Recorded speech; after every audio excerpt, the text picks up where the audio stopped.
In this example, at room temperature 27 degree Celsius, the resistance of a heating element is 100 ohm. What is the temperature of the element if the resistance is found to be 117 ohm, given that the temperature coefficient of the material of the resistor is 1.7 into 10 raised to power minus 4 degree पर degree Celsius. देखें ध्यान से, तो हमें पता है कि जो रेजिस्टिविटी होती है, क्या चीज, रेजिस्टिविटी का वेरिएशन,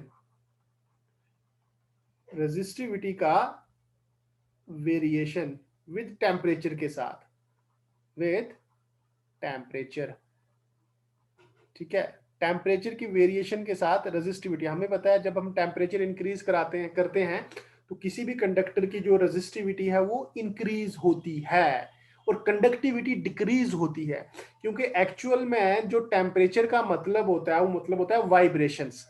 टेम्परेचर का मतलब वाइब्रेशंस। तो कंडक्टर के अंदर जो आपने क्या किया, अगर किसी कंडक्टर का टेम्परेचर इंक्रीज कर दिया तो आपने उसकी वाइब्रेशन बढ़ा दी। वाइब्रेशन बढ़ा दी, जो फ्री चार्जेस होंगे उनको चलने में और दिक्कत आएगी। जब उनको चलने में और दिक्कत आएगी तो अपोजिशन आपने बढ़ा दी, तो मतलब उसकी रेजिस्टिविटी बढ़ जाएगी, और रेजिस्टिविटी का इनवर्स होता है हमारे पास कंडक्टिविटी।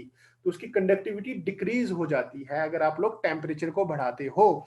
तो हमें पता है कि रेजिस्टिविटी का जो हमारे पास फार्मूला होता है वो होता है rho is equal to rho किसी न्यू टेम्परेचर पे is equal to rho initial temperature पे T naught into 1 plus alpha delta T. ये आपके पास फार्मूला होता है।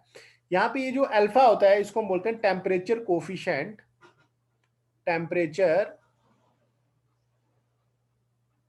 Coefficient of resistivity, temperature coefficient of resistivity, ये टेम्परेचर कोफिशिएंट है आपके पास रेजिस्टिविटी का। अब देखो, यही सेम फार्मूला आप लोग रेजिस्टेंस के लिए भी लगा सकते हो, क्योंकि हमें पता है कि जो रेजिस्टेंस की वैल्यू होती है आर, वो होता है R is equal to rho L upon A. तो यहाँ पे R is directly proportional to आपके पास किसके बराबर आ रहा है, रो के। क्योंकि एक कंडक्टर की अगर ये बात कर रहा है तो उसका टेम्परेचर, सॉरी इसकी उसकी लेंथ तो उसने चेंज नहीं की और ना ही उसका क्रॉस सेक्शनल चेंज किया। तो आप लिख सकते हो यहाँ पे ये दोनों चीजें कांस्टेंट है तो R is directly proportional to rho. तो सेम यही फार्मूला आप लोग यहाँ लगा सकते हो, रेजिस्टेंस न्यू टेम्परेचर पे equal to resistance initial temperature पे 1 प्लस अल्फा डेल्टा टी। अब यहाँ पे जो अल्फा होगा इसको हम लिखेंगे टेम्परेचर कोफिशिएंट ऑफ रेजिस्टेंस। ठीक है, ये तो मटेरियल की प्रॉपर्टी है भाई हमारे पास। तो यहाँ पे हमारे पास जो जो गिवन है वैल्यूज न्यूमेरिकल वो यहाँ पे सब्स्टिट्यूट करेंगे। किसी टेम्परेचर पे जो इसकी रेजिस्टेंस है जो न्यू टेम्परेचर पे अब कितनी बता रहा है, वो 117 ओम के बराबर है, इज इक्वल टू, और स्टार्टिंग में जो टेम्परेचर 27 डिग्री था तब कितनी थी इसके पास रेजिस्टेंस, 100 ओम थी हमारे पास। और 1 प्लस अल्फा की वैल्यू भी इसने दी हुई है, अल्फा है आपके पास 1.7 into 10 raise to power minus 4। और डेल्टा टी तो आपके पास आ गया जी ये डिफरेंस। डेल्टा टी क्या है, difference. Delta T R T 100, sorry temperature कितना है आपके पास वो तो आपको निकालना है, टेम्परेचर तो निकालना है।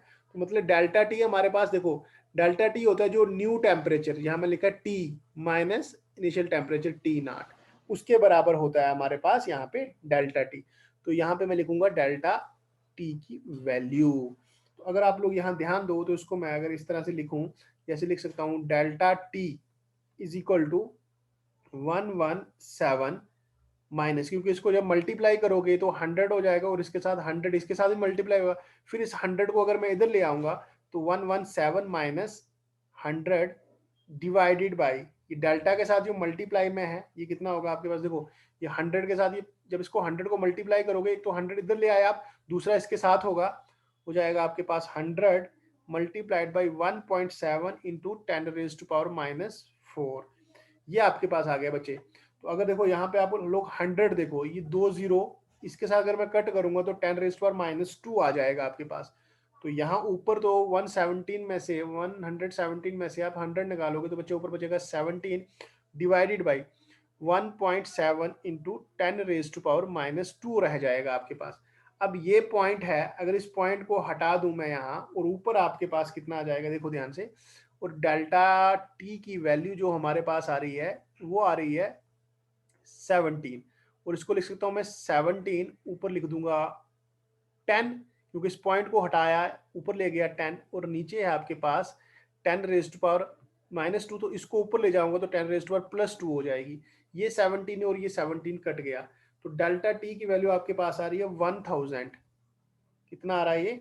1000 डिग्री सेंटीग्रेड, मतलब इनका डिफरेंस इतना होगा। तो हमें पता है डेल्टा टी किसके बराबर होता है, जो टी जो न्यू टेम्परेचर होगा माइनस इनिशियल टेम्परेचर है आपके पास 27 डिग्री। तो बच्चे ये आपके पास हो गया 1000 डिग्री सेंटीग्रेड।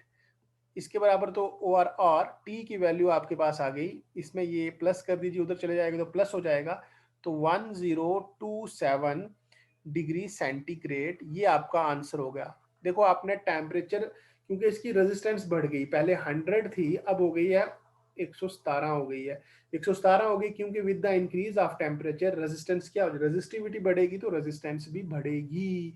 रेजिस्टिविटी होती है मटेरियल की प्रॉपर्टी होती है, कंडक्टर के लैटिक स्ट्रक्चर पे डिपेंड करता है और टेम्परेचर पे ये डिपेंड करता है, क्योंकि हर एक कंडक्टर के अंदर का जो स्ट्रक्चर होगा उस पर ये चीज डिपेंड करेगी। तो यहाँ पे देखो 27 डिग्री पे इतनी रेजिस्टेंस है, तो 117 कब होगी, जब इसका टेम्परेचर कितना होगा 1027 डिग्री सेंटीग्रेड। ये बच्चे आपके पास आंसर आ गया यहाँ पे।